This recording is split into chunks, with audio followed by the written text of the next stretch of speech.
தந்தை, மகன், தூய ஆவியின் பெயராலே ஆமென். இரக்கத்தின் ஊற்றே இறைவா, உம் திருமகன் இயேசுவின் பாடுகளையும் இறப்பையும் நாங்கள் நினைவு கூறுகின்றோம். அவர் நடந்து சென்ற சிலுவையின் பாதையில் அவரை பின் சென்று நடந்திட நாங்கள் வந்துள்ளோம்.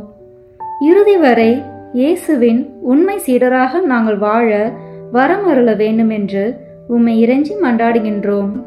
ஆமென்.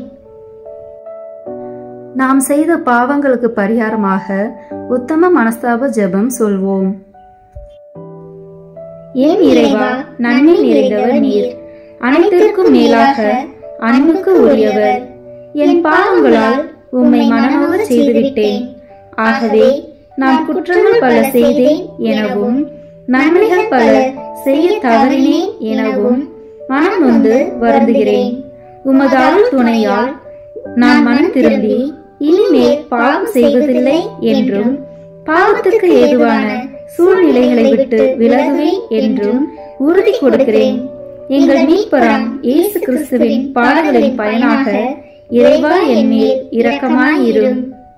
திவ்ய இயேசுவே, எங்களுக்காகவும் உத்தரிப்பு நிலை ஆன்மாக்களுக்காகவும் சிலுவை பாதையை தியானிப்பவர்களுக்கு அளிக்கப்படும் பலன்களை அடைய விரும்பி உம் இரக்கத்தை கெஞ்சி மன்றாடுகிறோம். புனித மரியாவே, வியாகுல அன்னையே, இயேசுவின் பாடுகளின் போது அவரோடு நீர் உடனிருந்து அவருடைய பாடுகளில் பங்கேற்றது போல நாங்களும் எங்கள் அயலார் அனுபவிக்கும் துன்பங்களில் அவர்களுடன் இருந்து துணை புரியும் ஆற்றலை பெற உம் திருமைந்தனிடம் எங்களுக்காக வேண்டிக் கொள்ளும். ஆமென். சிலுவை பாதை முன்னுரை. கிறிஸ்து பிறப்பின் 2025ஆம் ஆண்டு யூபிலி கொண்டாட்டத்தை ஒரு பெருவிழாவாக கொண்டாட அழைப்பு தந்துள்ளார்கள் திருத்தந்தை. இதற்கு முன்னேற்பாடாக 2024ஆம் ஆண்டை ஜெப ஆண்டாக அறிவித்துள்ளார்கள் என்பதனை அறிவோம். இந்த தவக்காலத்தில் நம்முடைய ஜெப வாழ்வு, அதனால் எழும் நம்முடைய ஆன்மீக வாழ்வு, அதனுடைய செறிவு, முதிர்ச்சி, இதனை மனத்தில் கொண்டு இந்த ஆண்டு சிலுவை பாதைகளை செய்திட முன்வருவோம். வளர்ச்சி வாழ்வு என்பது கொடையே. இறைவன் அருளும் இத்தகைய கொடையை பெற்ற நாம் நம்முடைய ஜெப வாழ்விலே வளர்ந்து ஆன்மீக செறிவு காண வேண்டும். அதுவே நம்மை நிலைவாழ்வுக்கு கொண்டு செல்லும் என்ற நோக்கத்தில் இந்த சிலுவை பாதைதனை செய்து எத்தகைய வளர்ச்சி, வாழ்வு, முன்னேற்றம் கண்டிட வேண்டும் என தியானிக்க முன்வருவோம். தூய ஆவியின் துணையை வேண்டுவோம். தொடக்க திருச்சபையில் பொழியப்பட்ட ஆவியின் ஆற்றலால் செயலாற்றல் பெற்றவர்கள் எங்கும் சென்று துணிவுடனே கிறிஸ்துவை அறிவித்து சபையை விரிவடைய செய்தது போல நாமும் வளர்ச்சியடைந்த மக்களாக வலம் வர மன்றாடுவோம். அன்னை மரியாளும் நமக்காக தன் மகனிடம் பரிந்து பேசட்டும். முதல் நிலை. திவ்ய இயேசுவே, உம்மை ஆராதித்து வணங்கி உமக்கு நன்றி அறிந்த தோத்திரம் செய்கிறோம். அதேனென்றால் உமது பாரமான திருச்சிலுவையாலே இந்த உலகத்தை மீட்டு ரட்சித்தீர்.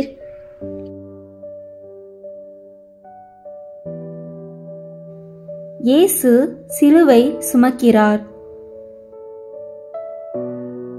ஜெபம் கேட்கப்படாமல் போவதற்கு காரணம் பிறரை ஒப்பிட்டு பார்த்து தீர்ப்பிட்டு நம்மை யோக்கியர்களாக நாமே தீர்ப்பிட்டு கொள்தலே ஆகும்.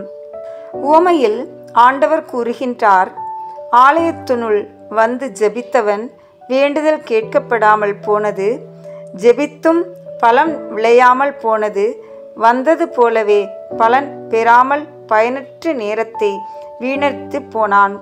காரணம், தன்னுடைய காரியங்களை அடுக்கிக் கொண்டே போனவன் இடைச்செருக்காக நான் அவனைப் போல அந்த ஆயக்காரனைப் போல அல்ல என்று ஒப்பிட்டு பார்த்து தீர்ப்பிட்டு தீட்டுப்பட்டு கொள்கின்றான்.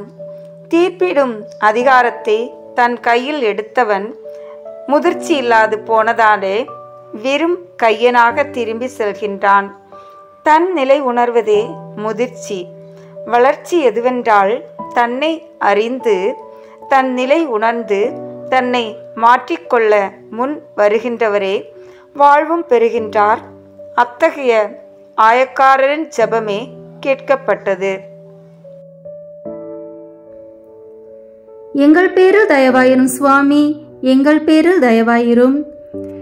எங்கள் பேரில் தயவாயிரும் சுவாமி, எங்கள் பேரில் தயவாயிரும். மரித்த விசுவாசிகளுடைய ஆத்துமாக்கள் சர்வேசனுடைய இரக்கத்தினால் நித்திய சமாதானத்தில் இளைப்பாற கடவன. ஆமீன். இரண்டாம் நிலை. திவ்ய இயேசுவே, உம்மை ஆராதித்து வணங்கி உமக்கு நன்றியறிந்த தோத்திரம் செய்கிறோம். அதேனென்றால் உமது பாரமான திருச்சிலுவையாலே இந்த உலகத்தை மீட்டு ரட்சித்தீர்.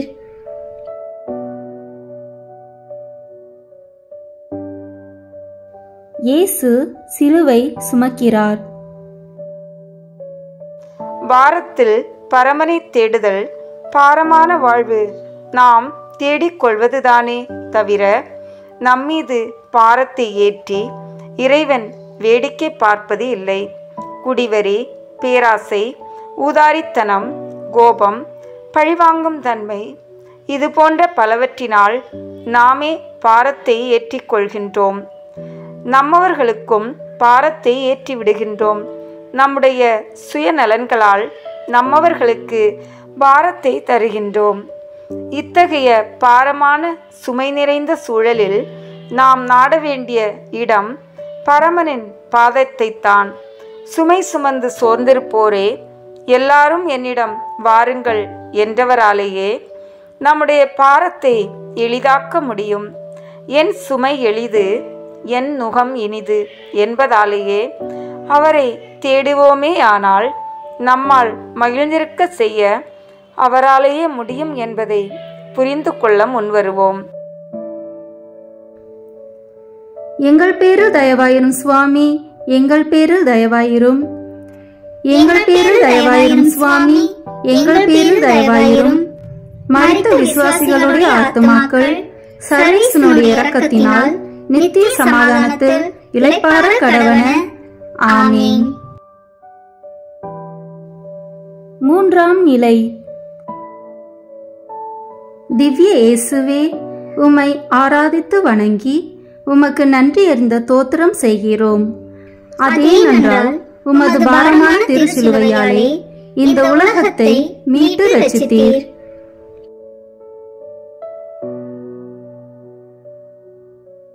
இயேசு முதல் முறை கீழே விழுகிறார்.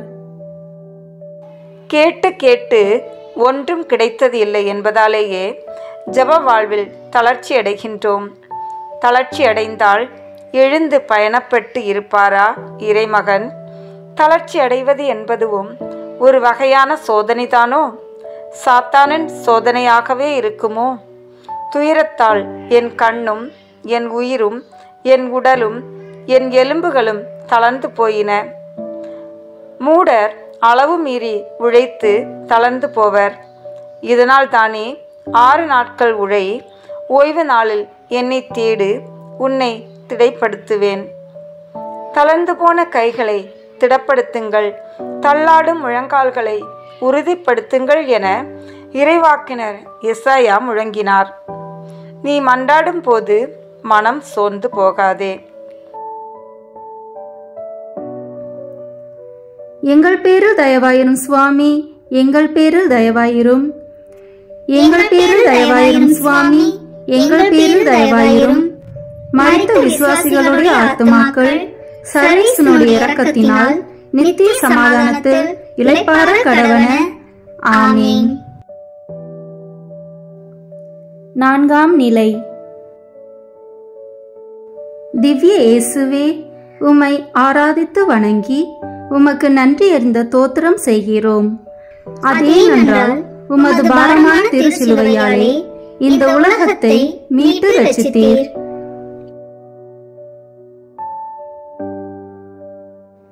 இயேசு தன் தாயை சந்திக்கிறார். இயேசுவின் வாழ்வில் மரியன்னை ஆற்றிய பணி அற்புதமானது. மீட்பின் வரலாற்றில் மரியன்னையின் பணி மிகவே சிறப்பானது. உயிர்ப்புக்கு பின்னர் பதுங்கி நின்ற சீடர்களை ஒருங்கிணைத்து கூட்டி சேர்த்து சாட்சிகளாக மாற்றியதில் மரியன்னையின் பணியினை லூக்கா பதிவு செய்து தந்துள்ளார். பாடுகளில், துன்பத்தில், துயரத்தில், வேதனையில் அன்னை உடன் இருக்கின்றார்கள் என்பதற்கான அடையாளமே இந்த நிலை. இன்றும் எத்தனையோ பிறமறை சார்ந்தவர்களும் மரியன்னையை தங்களது துன்பத் துயரத்தில், வேதனையில் தேடி பலன் பெற்று சான்று பகர்ந்து வருவதை திருத்தலங்கள் சொல்லி நிற்கின்றது.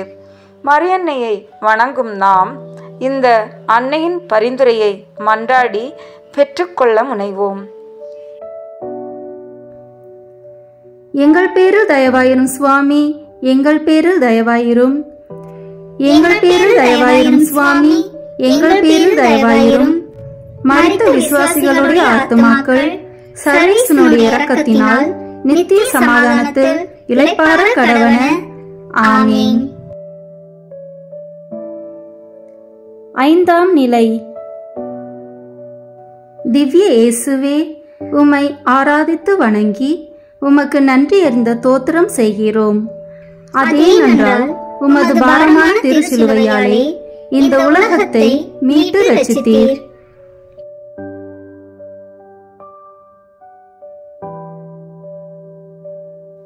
சீமோன் இயேசுவுக்கு உதவுகிறார். ஜெபம் தனக்கானது மட்டும் இல்லாது பிறருக்கானதாக இருக்கும்போதுதான் அது உண்மையானதாக, உறுதியானதாக இருக்க முடியும்.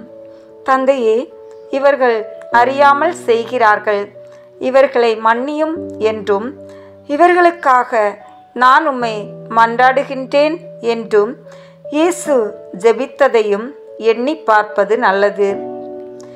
ரசம் தீர்ந்து போய்விட்டது மகனே, ஏதாவது செய் என தாய் மகனிடம் மன்றாடியதையும் இங்கு நினைவு கூர்வது நல்லது. பிறருக்கு உதவும் பொருட்டு நம்முடைய வேண்டுதல் அமைவது சிறப்பானது. வயலில் வேலையை முடித்துவிட்டு வீடு திரும்பியவரை அழைத்து உதவ கேட்கின்றார்கள்.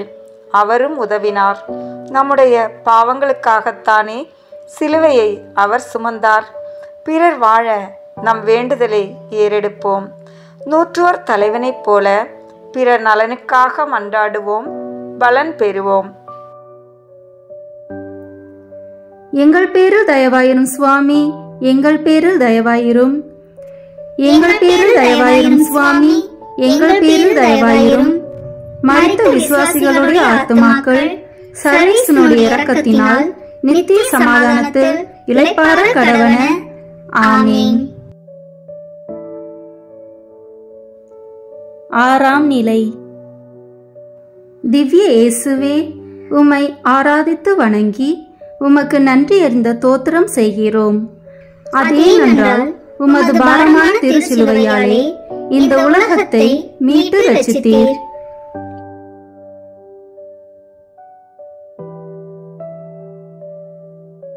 வெரோனிகா இயேசுவின் முகத்தை துடைக்கிறாள். ஜெபம் நம்மை செயலுக்கு அழைத்து செல்ல வேண்டும். கரிசனையோடு கூடிய ஜெபம்தான் உண்மையிலேயே வல்லமை நிறைந்ததாக இருக்க முடியும். தந்தையை நோக்கி மன்றாடிய இறைமகன் அப்பத்தை பகிர்ந்து கொடுத்தார். லாசரை உயிர்ப்பிக்க செய்தார். பசியோடு இருந்தவர்களுக்கு உணவும், கலங்கியவர்களுக்கு ஆறுதலும் கொடுத்து தன்னுடைய ஜெபத்தை கரிசனையோடு கூடியதாக மாற்றி காட்டினார் இயேசு. நம்முடைய வேண்டுதலும் நம்பிக்கையோடு செயலாக்கத்திற்கு நம்மை இட்டு செல்லுமேயானால் நாமும் நம் வாழ்வில் அற்புதங்களை, அதிசயங்களை காண முடியும். திருத்தூதர் பணிகள் நூலில் பேதுரு, பவுல் இவர்களது வாழ்வில் ஜெப வாழ்வில் கரிசனை மிகுந்து இருந்ததால் அவர்களால் அற்புதத்தை செய்ய முடிந்தது. வெரோனிகா தன் வாழ்வில் கரிசனையோடு செயல்பட்டு தன்னுடைய ஜெப வாழ்வுக்கு பலன் கிடைக்க பெற்றார்கள். துயரமும், துக்கமும், வருத்தமும், பரிதாபமும் கரிசனையாகும் போது செயல் பேசும் பாடம் படிப்போம். எங்கள் பேரில் தயவாயிரும் சுவாமி, எங்கள் பேரில் தயவாயிரும். எங்கள் பேரில் தயவாயிரும் சுவாமி, எங்கள் பேரில் தயவாயிரும். மரித்த விசுவாசிகளுடைய ஆத்துமாக்கள் சர்வேசனுடைய இரக்கத்தினால் நித்திய சமாதானத்தில் இளைப்பாற கடவன. ஆமீன். ஏழாம் நிலை. திவ்ய இயேசுவே, உம்மை ஆராதித்து வணங்கி உமக்கு நன்றி அறிந்த தோத்திரம் செய்கிறோம். அதேனென்றால் உமது பாரமான திருச்சிலுவையாலே இந்த உலகத்தை மீட்டு ரட்சித்தீர்.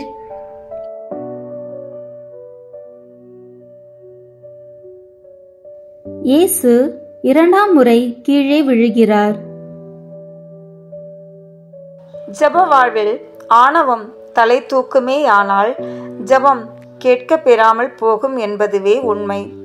ஆணவம் தலைக்கேறினதாலே ஆயக்காரனோடு தன்னை ஒப்பிட்டு தன்னுடைய செயல்களை பட்டியலிட்டு பார்த்தவனின் ஜபம் ஏறெடுக்கப்படவில்லை என உவமை வாயிலாக கற்றுத்தந்தார் இறைமகன்.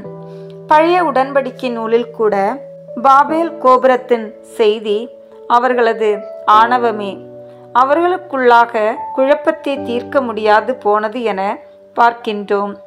மரியன்னையின் பாடல் சொல்லும் செய்தியும் இதுதானே. ஆணவம், அகந்தை, மமதை கொண்டோர் சிதறடிக்கப்படுவார்கள் என்று யோனா உரைத்ததை கேட்டு தங்களை தாழ்த்தி கொண்ட நினிவே நகர மக்களின் வேண்டுதல் கேட்கப்பட்டது.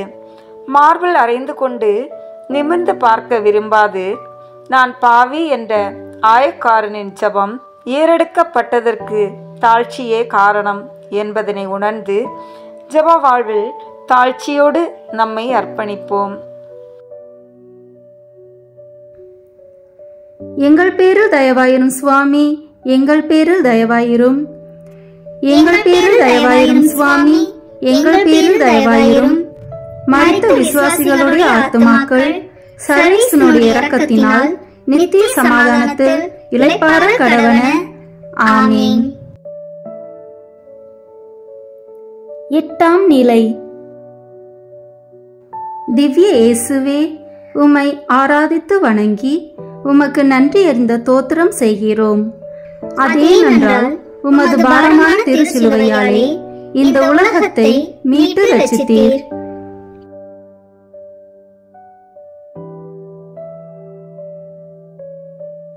இயேசு எருசலேம் மகளிருக்கு ஆறுதல் கூறுகிறார். மகளிர் அடிமைத்தனம் ஜப வாழ்வுக்கு எதிரானது. அது மகளிரால் ஏற்பட்டாலும் பிறரை அடிமைப்படுத்துவது என்பது ஜப வாழ்வுக்கு ஒவ்வாதது. இயேசுவின் பணிவாழ்வில் பெண் சீடத்துவம் இருந்ததாக லூக்கா நூலில் பார்க்கின்றோம். தன் தாயை திருத்தூதர் குழுமத்தில் இணைத்து கொண்டதுமன்றி மீட்பின் பாதையில் முன்னேடியாகவும் கொண்டார் என்பது திருநூலின் வரலாறு.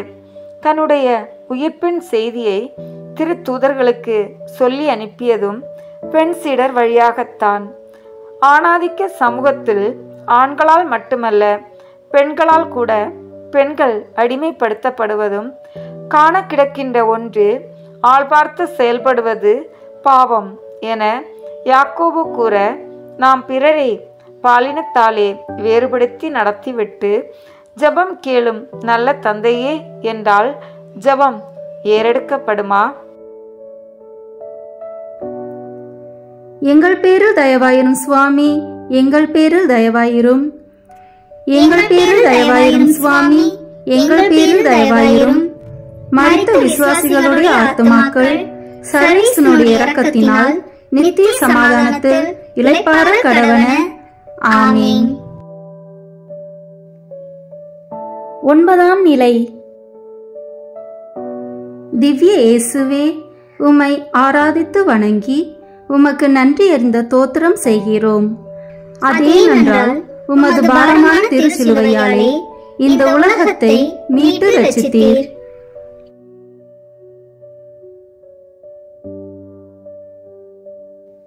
இயேசு மூன்றாம் முறை கீழே விழுகிறார். நாம் தூயவராவதே அவரது விருப்பம். பாவ சேற்றினில் இருந்து கொண்டு பாவத்தை குறித்து விழிப்புணர்வு இல்லாது, பாவத்தை அறிக்கை செய்து விட்டுவிட தீர்மானிக்காது, பாவத்துக்கு மேல் பாவம் செய்து பாவ மன்னிப்பு குறித்து அச்சமில்லாது இருத்தல் நம்முடைய ஜெபம் கேட்கப்பட தடையே என்பதனை உணர வேண்டும். பாவத்தை களைந்து நம்மை தூயவராக ஒப்பு கொடுத்தலே நம்முடைய வேண்டுதல் விண்ணகத்தை எட்டிட துணை செய்யும். பாவத்தை களையவே ஒப்புரவு திருவருட்சாதனத்தை நாம் நாடிட முன்வர வேண்டும். அவர் பரிவுள்ளவர், இரக்கமுள்ளவர், மன்னிப்பதில் தாராள குணமுள்ளவர் என்று சொல்லி நம்மை தூயவராக்க நாம் முனையாது போவோமே ஆனால் நம்மையே நாம் ஏமாற்றிக் கொள்வதற்கு சமமாகும். எங்கள் பேரில் தயவாயிரும் சுவாமி, எங்கள் பேரில் தயவாயிரும். எங்கள் பேரில் தயவாயிரும் சுவாமி, எங்கள் பேரில் தயவாயிரும். மரித்த விசுவாசிகளுடைய ஆத்துமாக்கள் சர்வேசனுடைய இரக்கத்தினால் நித்திய சமாதானத்தில் இளைப்பாற கடவன. ஆமீன். 10ஆம் நிலை. திவ்ய இயேசுவே, உம்மை ஆராதித்து வணங்கி உமக்கு நன்றி அறிந்த தோத்திரம் செய்கிறோம். அதேனென்றால் உமது பாரமான திருச்சிலுவையாலே இந்த உலகத்தை மீட்டு ரட்சித்தீர்.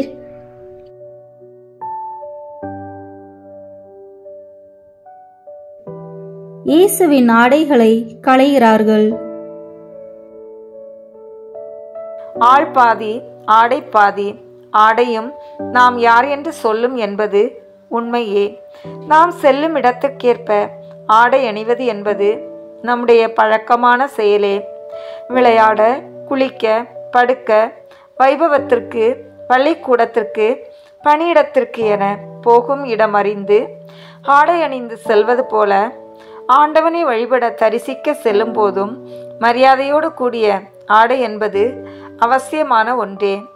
எந்த வகையிலும் பிறருக்கு துன் மாதிரிகை இல்லாது, பிறரை பாவத்திற்கு தள்ளாதவாறு ஆடை அணிந்து ஆண்டவன் சந்நிதி செல்வது என்பது கவனத்தில் கொள்ள வேண்டிய ஒன்று. எனக்கு வசதி இருக்கிறது, எத்தகைய அணிகலனும் அணிந்து போவேன், எனக்கு சுதந்திரம் உண்டு, எதையும் நான் உடுத்தி செல்வேன் என்று வீம்பு பேசுவது என்பதும் நம்முடைய ஜெபத்திற்கு தடையான ஒன்றே. நீ நிற்பது புனிதமானது என்பதை உணர்த்தினார் மோசேக்கு. தலையில் முக்காடிட்டு வருவது குறித்து பவுல் அறிவுறுத்தினார் என வேத நூல் கூறுகின்றது. எங்கள் பேரில் தயவாயிரும் சுவாமி, எங்கள் பேரில் தயவாயிரும். எங்கள் பேரில் தயவாயிரும் சுவாமி, எங்கள் பேரில் தயவாயிரும். மரித்த விசுவாசிகளுடைய ஆத்துமாக்கள் சர்வேசனுடைய இரக்கத்தினால் நித்திய சமாதானத்தில் இளைப்பாற கடவன. ஆமீன். 11ஆம் நிலை. திவ்ய இயேசுவே, உம்மை ஆராதித்து வணங்கி உமக்கு நன்றி அறிந்த தோத்திரம் செய்கிறோம்.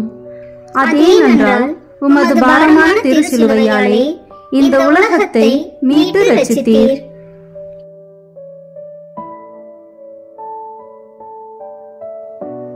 இயேசுவை சிலுவையில் அறைகிறார்கள். மஞ்சள் கயிறு கட்டுதல், பட்டு கட்டுதல், ஊஞ்சல் கட்டுதல், இது போன்ற பல இன்று நம் மறையிலும் நடந்தேற பார்க்கின்றோம். சிலருக்கு இது மூடத்தனம், பலருக்கு இது எளிய விசுவாசம்.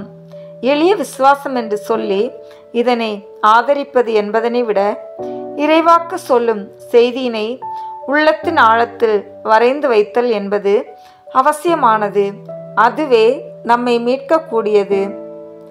காப்பு கயிர்களை வெறுக்கின்றேன், அவற்றை அரித்தறிவேன் என்று எசேக்கியேல் கூறுகின்றார். பரிவு என்னும் கட்டுகளால், அன்பு என்னும் கயிர்களால் கட்டி நடந்து வந்தேன் என்று ஒசேயா கூறுகிறார். புனித பண்டங்கள் என்பவைகள் காட்சி பொருளாக வைக்கப்பட்டு காசு பார்க்கும் பொருளாக்கப்படுகின்றது.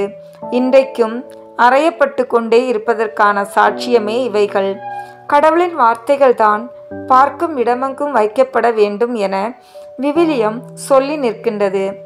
அந்த கடவுளின் வார்த்தைகளே உள்ளத்தில் அறைந்தாற் போன்று வைக்கப்பட வேண்டும். காரணம், உள்ளம் வார்த்தையான தேவன் குடியிருக்கும் கோயில். ஜெப வாழ்வுக்கு தேவையானது வார்த்தையானவரின் வார்த்தையே. எங்கள் பேரில் தயவாயிரும் சுவாமி, எங்கள் பேரில் தயவாயிரும். எங்கள் பேரில் தயவாயிரும் சுவாமி, எங்கள் பேரில் தயவாயிரும். மரித்த விசுவாசிகளுடைய ஆத்துமாக்கள் சர்வேசனுடைய இரக்கத்தினால் நித்திய சமாதானத்தில் இளைப்பாற கடவன. ஆமீன். 12ஆம் நிலை. திவ்ய இயேசுவே, உம்மை ஆராதித்து வணங்கி உமக்கு நன்றி அறிந்த தோத்திரம் செய்கிறோம். அதேனென்றால் உமது பாரமான திருச்சிலுவையாலே இந்த உலகத்தை மீட்டு ரட்சித்தீர்.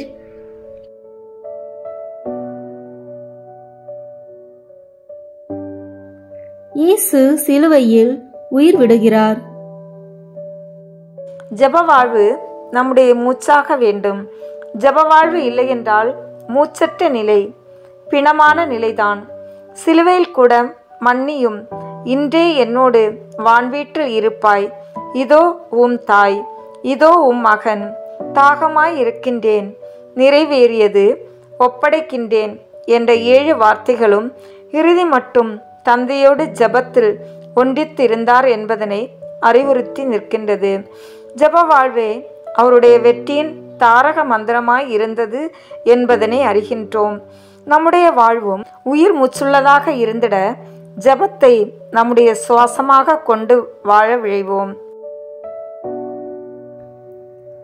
எங்கள் பேரில் தயவாயிரும் சுவாமி, எங்கள் பேரில் தயவாயிரும். எங்கள் பேரில் தயவாயிரும் சுவாமி, எங்கள் பேரில் தயவாயிரும். மரித்த விசுவாசிகளுடைய ஆத்துமாக்கள் சர்வேசனுடைய இரக்கத்தினால் நித்திய சமாதானத்தில் இளைப்பாற கடவன. ஆமீன். 13ஆம் நிலை. திவ்ய இயேசுவே, உம்மை ஆராதித்து வணங்கி உமக்கு நன்றி அறிந்த தோத்திரம் செய்கிறோம். அதேனென்றால் உமது பாரமான திருச்சிலுவையாலே இந்த உலகத்தை மீட்டு ரட்சித்தீர்.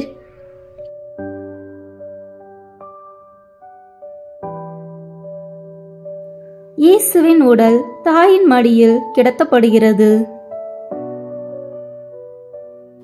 13ஆம் நிலை. கல்வாரியிலும் மகனை மடியில் கிடத்தி மன்றாடும் தாய், வியாகுலத்தின் உச்சத்திலும் மன்றாடும் மனநிலையே. அழுது புலம்பும் வேளையிலும் தந்தையை நோக்கி மன்றாடும் மனம். தன்னால் ஒன்றும் இயலவில்லையே என்ற போதும் மடியில் கிடத்தி பரமனை ஆறுதலுக்கு அழைக்கும் தாய் அன்பு. எல்லாருக்கும் வந்து போகும் சூழலே என்று எண்ணி எந்த நிலையிலும் மன்றாடும் மனம் நம்முடையதாக வேண்டும் என்பதனையே உணர வைக்கின்றது. இழப்பை ஈடுகட்ட முடியாத நிலை இருந்த போதிலும் இதுவே இறைவனின் திருவுளம் என்று எண்ணி அமைதியாக அடக்கமாக தன் வேதனைகளை பாரத்தோடு தந்தையிடம் ஒப்படைத்து மன்றாடும் தாய் நமக்கு நல்ல முன்னோடி, நல்ல மாதிரிகை.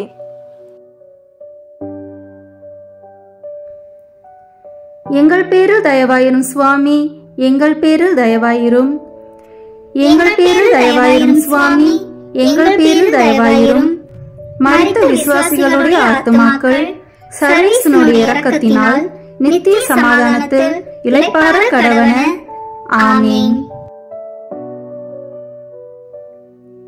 14ஆம் நிலை. திவ்ய இயேசுவே, உம்மை ஆராதித்து வணங்கி உமக்கு நன்றி அறிந்த தோத்திரம் செய்கிறோம். அதேனென்றால் உமது பாரமான திருச்சிலுவையாலே இந்த உலகத்தை மீட்டு ரட்சித்தீர்.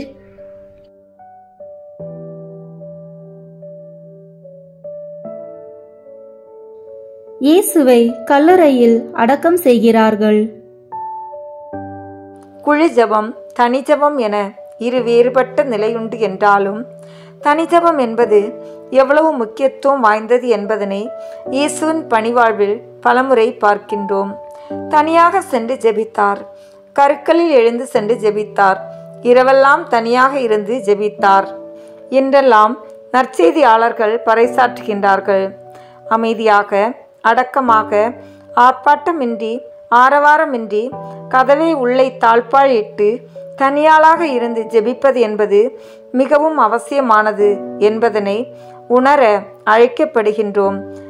சிறையின் கடும் காவலில் கூட பவுல் இவ்வாறு ஜெபித்தார் என சொல்லி நிற்கின்றது.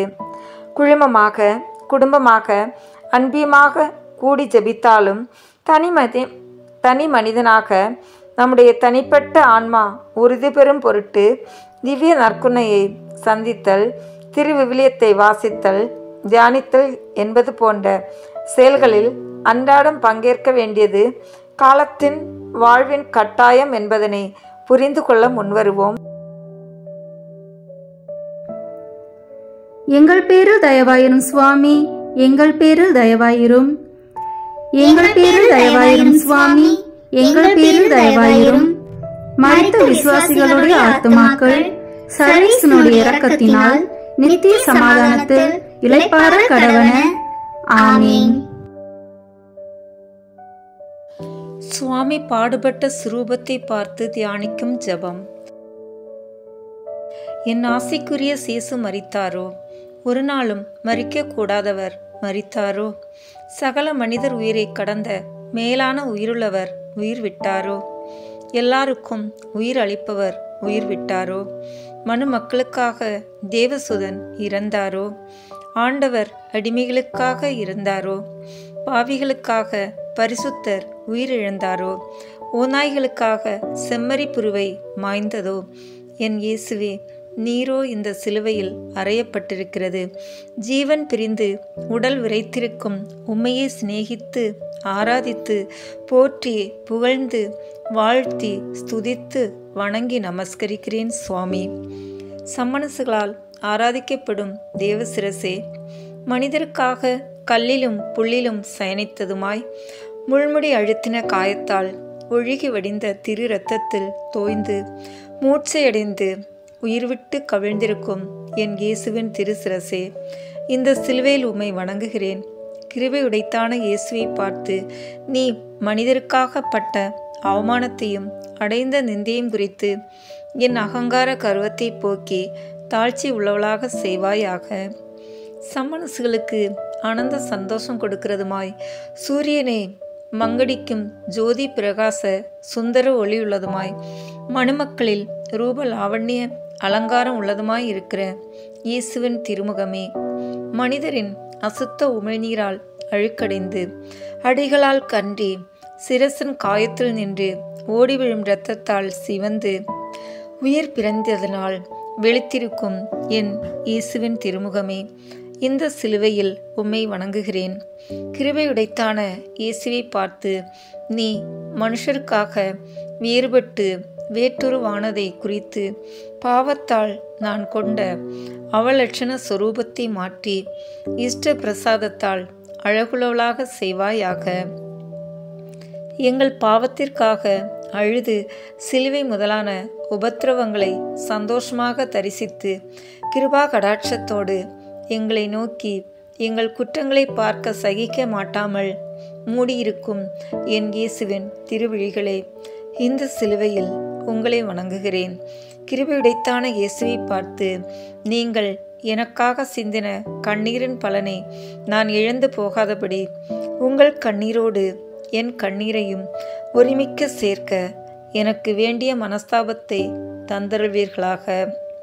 அமிர்த பிரசங்கங்களை சொல்லி அரிதான தர்மங்களை எளிதாக செய்ய போதித்து அனைவருக்கும் மோட்ச வழியை படிப்பித்து அருந்தாகத்திற்கு பிச்சும் புளித்த திராட்சைப்பழ ரசத்தையும் சுவை பார்த்த என் இயேசுவின் திருநாவே, இந்த சிலுவையில் உம்மை வணங்குகிறேன். கிருபையுடைத்தான இயேசுவை பார்த்து நீர் போதித்த நெறிவழியில் வழுவாமல் நடந்து என் இயேசுவின் திருநாமம் ஒன்றே என் நாவுக்கு இனிதாய் இருக்கும்படி உலக காரியமெல்லாம் எனக்கு கசப்பாயிருக்க செய்வாயாக. பரலோக பூலோக பாதாளத்தை படைத்து பரலோகத்திற்கும் பூலோகத்திற்கும் உறவு கட்டி பரகதி வாசலை திறந்து பாவிகளுக்கு தஞ்சமாக கைவிரித்து பார அணிகளால் சிலுவையில் அறையுண்ட என் இயேசுவின் திருக்கரங்களே, இந்த சிலுவையில் உங்களை வணங்கி நமஸ்கரிக்கிறேன். கிருபையுடைத்தான இயேசுவை பார்த்து, எனக்காக விரிக்கப்பட்ட திரு கரங்களே, நான் ஒருபோதும் என் இயேசுவை விட்டு பிரியாதபடி நேச ஆணிகளால் என்னையும் உங்களோடு சேர்த்து அறைவீர்களாக. கல்லிலும் முள்ளிலும் காட்டிலும் மேட்டிலும் சுற்றி திரிந்து என்னை தேடி அலைந்து பாவத்தால் என் காலில் விழுந்த தலையை அறுக்க சிலுவையில் அறையப்பட்ட என் இயேசுவின் திரு பாதங்களே, இந்த சிலுவையில் உம்மை வணங்குகிறேன். கிருபையுடைத்தான இயேசுவை பார்த்து, இனி நான் அவரை விட்டு அகலாதபடி என்னை உங்கள் அருகில் சேர்த்து கொள்வீர்களாக. போர் வீரனின் ஈட்டியின் வலிமையினால் குத்துண்டு காயப்பட்டதை விட எங்கள் பேரில் வைத்த நேச பெருக்கத்தால் அதிக காயப்பட்டு இரத்தமெல்லாம் சிந்தி சிநேக அக்னிமயமாய் பற்றி எரியும் என் இயேசுவின் திரு இருதயமே, இந்த சிலுவையில் உம்மை வணங்கி நமஸ்கரிக்கிறேன். கிருபையுடைத்தான இயேசுவை பார்த்து, இயேசுவின் சிநேகம் என்னிடத்தில் குடிகொண்டு இருக்கும்படி குத்துண்டு திறந்த திருவிழா காயத்தால் என் உள்ளத்தில் எழுந்தருளி வந்து உமக்கு பதிலாக என் இருதயத்தை இயேசுவினிடத்தில் வைப்பாயாக. என் இயேசுவே, ஆசைக்குரிய இயேசுவே, சிநேக தேவனான இயேசுவே, உம்மை இத்தனை நிஷ்டூரமாய் வாதித்தார் கொடிய நெஞ்சமுள்ள பிரதான குருக்களும் வேத பாரகரும் யூதரும் துஷ்ட குணமுள்ள சேவகருமோ உம்மை இப்படி வதைத்தார்கள். உம்மை தேவனென்றும் தேவசுதனென்றும் மனிதரை மீட்டு ரட்சிக்க வந்த இரட்சகர் என்றும் விசுவசியாத அந்த குருடர் அல்லவே உம்மை வதைத்தவர்கள். உம்மை தேவன் என்றும் இரட்சகர் என்றும் அங்கீகரிக்கிற நானல்லவோ வெட்கமும் ஈவும் இரக்கமும் இல்லாமல் உமது திருமுகத்தில் துப்பினேன். நானல்லவா உமது தசை கிழிய அடித்து முள்முடியை திரசில் பதித்தேன். நானல்லவோ உமது கை கால்களையும் விலாவையும் குத்தி திறந்தேன். பரலோகமும் பூலோகமும் சாட்சியாயிருக்க நானல்லவோ உம்மை கொன்று கொலைப்படுத்தினேன். ஐயோ என் ஆண்டவரே, நான் செய்த கொடுமைக்கு இனி என்ன செய்வேன்? நான் இத்தனை நிஷ்டூரங்களை செய்தும் இன்னும் என் மேல் தயை பாராட்டி என் உயிரை பறியாமல் எனக்கு உமது இஷ்ட பிரசாதத்தை கொடுக்க காத்து கொண்டிருக்கிற என் நல்ல இயேசுவே, நீர்படும் உபாதைகளைக் கண்டு கருங்கல்லும் பாறையும் வாய்விட்டு அழுகிறது போல் பிளந்து நிற்க கல்லிலும் ஈரமற்ற என் இருதயம் ஒன்றே கலங்காது நிற்கிறது. நீர்படும் உபாதைகளையும் அந்த உபாதைகளுக்கு காரணமான உமது சிநேக பெருக்கத்தையும் கண்டு என் இருதயம் தணலில் விழுந்த மெழுகு போல் இலகுகிறது. இந்த மட்டும் நான் உமக்கு செய்த நிஷ்டூரம் போதும். இனியாகிலும் நான் உமக்கு துரோகம் செய்யாதிருக்க எனக்கு வேண்டிய இஷ்ட பிரசாதத்தை தந்தருளும். தயாபரரான இயேசுவே, நீர் என்னை பற்றியும் என்னாலும் தானே இத்தனை உபாதைப்பட்டும் இன்னும் உமது பேரில் இறங்காதிருப்பேனோ? ஆண்டவரே, உம்மை மிகவும் சிநேகித்து உமது திருப்பாடுகளின் மேல் இறங்கி இடைவிடாதழுது அங்கலாய்த்தவர்களோடு நானும் ஒருவனாக சேர்ந்து அங்கலாய்க்கிறேன். புனித மரியாயே, இயேசுநாதர் பாடுபடும் பொழுதும் சிலுவையில் தொங்கி ஜீவன் விடும் பொழுதும் ஜீவன் பிரிந்த திரு சரீரத்தை உமது திருமடியில் வைத்திருக்கும் பொழுதும் நீர் அனுபவித்த சொல்லிலடங்காத துக்க வியாகுலம் இப்பொழுது உமக்கொன்றும் அவசியமில்லாததினால் அந்த துக்க வியாகுலமெல்லாம் எனக்கு தந்தருளும். என்மேல் வைத்த இரக்கத்தால் உயிர்விட்ட அவரை கண்டு நானும் அவர் மேல் இரக்கத்தால் உயிர்விட கடவேனாக. இயேசுவே, என் உடலை விட்டு இன்னும் உயிர் பிரிய தேவரீர் திருவுளமாகாததினால் என் தோஷ துரோகத்தை கண்டு கூச்சப்பட்டு மனஸ்தாப மிகுதியால் உமது பாதத்தில் விழுந்து இடைவிடாது கண்ணீர் சொரிய அனுகிரகம் செய்தருளும்.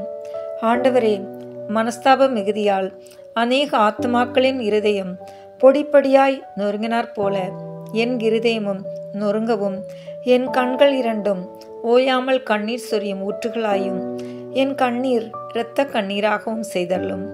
உமது பாடுகளின் மேலுள்ள உருக்கத்தாலும் என் பாவங்களுக்காக படும் மனஸ்தாப மிகுதியினாலும் என் உயிர் பிரிய உமக்கு சம்மதமில்லாவிட்டாலும் என் பாவங்களுக்கு பொறுத்தலாவது கட்டளையிட்டருளும். 1000-10,000 முறை நரகத்திற்கு பாத்திரமான என் பாவங்களை பொறுத்தரல நியாயமில்லை என்றாலும் உமது நன்மைத்தனத்தை மறந்து உம்மை மறிதலித்த ராயப்பெருக்கும் உம்மிடம் பொறுத்தல் கேட்ட நல்ல கள்ளனுக்கும் பாவ பொறுத்தல் கட்டளையிட்டீர் என்கிறதினால் நான் உமது தயை நம்பி என் பாவங்களுக்கு பொறுத்தல் கேட்கிறேன். உம்மை வதைத்த கொடிய சத்துர்களுக்காக உமது திவ்ய பிதாவை இறந்து கொண்டதினாலும் உமது கொலைக்காரரில் ஒருவனாகிற எனக்கும் அந்த மண்டாட்டின் பலன் கிடைக்க வேண்டியதல்லோ? என் பாவங்களை பொறுத்தள்ள வேண்டுமென்று உம்மை நான் மன்றாடும் மன்றாட்டு உமது மன்றாட்டின் பலனல்லாமல் என் சத்துவமல்ல என்கிறதினால் உமது மன்றாட்டும் ஒருமிக்க வீண் போகாதபடி நீர் துவங்கினதை நீரே முடித்தருளும்.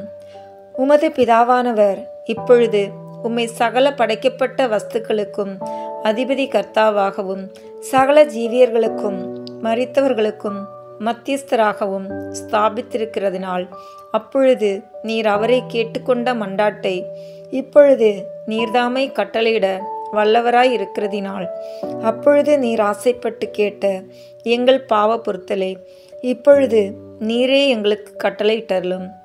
ஆண்டவரே, நீர் விருத்த சேதனம் செய்து கொண்ட பொழுதும் பூங்காவனத்தில் அவஸ்தைப்பட்ட பொழுதும் கற்றுணல் கட்டி அடிபட்ட பொழுதும் முள்முடி தரிக்கப்பட்ட பொழுதும் இரத்தத்தோடு ஒட்டியிருந்த உமது வஸ்திரத்தை உரிந்த பொழுதும் உமது கை கால்களில் ஆணி அறைந்த பொழுதும் திருவிழாவை குத்தி திறந்த பொழுதும் ஒழுகி வடிந்த உமது திரு உதிரத்தை பார்த்து என் பாவங்களையும் இன்னும் மற்றும் உண்டான மனிதருடைய பாவங்களையும் நான் யாருக்காக மன்றாடி வேண்டி இருக்குமோ அவர்களுடைய பாவங்களையும் என் தப்பிதத்தினால் பாவத்தை கட்டி கொண்டவர்களுடைய பாவங்களையும் பொறுத்தருளும்.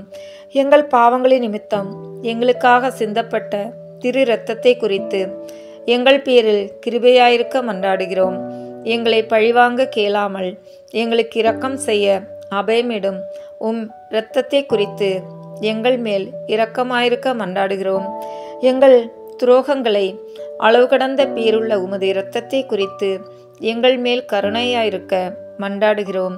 எங்களுக்காக மனு பேசும் திரு இரத்தத்தை கொண்டுதானே தயுள்ள இயேசுவே தயாரும் சுவாமி தயாயிரும் என்று அலறி அழுகிறோம். அந்த திரு உதிரத்தில் ஒரு துளி எங்கள் இருதயத்தில் தெளித்தருளும்.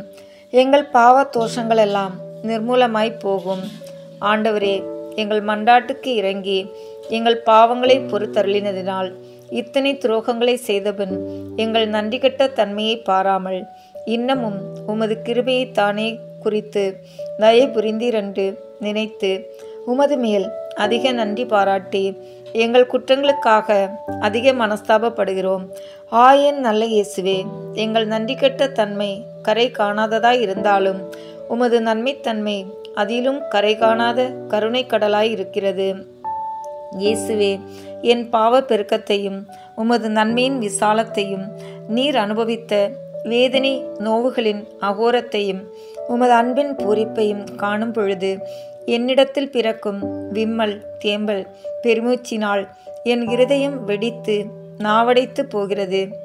இனி உமது திருப்பாதத்தை கட்டி அணைத்து கொண்டு இயேசுவே, என் பாவமே, என் கொடுமையே, நன்மையே, சிநேகமே, அன்பே, அன்பே என்று சொல்லுவேன்.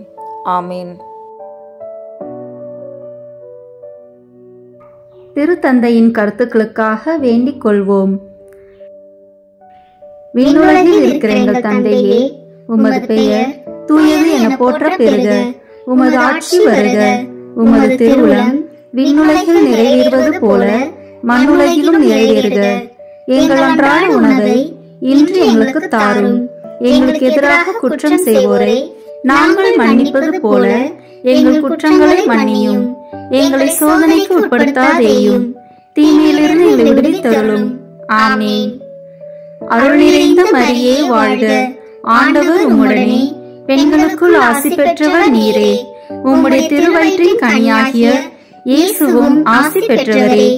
புனித மரியே, இறைவனின் தாயே, பாவிகளாய் இருக்கிற எங்களுக்காக இப்பொழுதும் எங்கள் இறப்பின் வேளையிலும் வேண்டிக் கொள்ளும். ஆமேன். தந்தைக்கும் மகனுக்கும் தூய ஆவியாருக்கும் மாட்சிமை உண்டாகுக. தொடக்கத்தில் இருந்தது போல இப்பொழுதும் எப்பொழுதும் என்றென்றும் இருப்பதாக. ஆமேன். இந்த வீடியோ உங்களுக்கு பிடிச்சிருக்குன்னா லைக், ஷேர், கமெண்ட் பண்ணுங்கள். மறக்காமல் சப்ஸ்கிரைப் பட்டன் ப்ரெஸ் பண்ணுங்கள். தேங்க்யூ.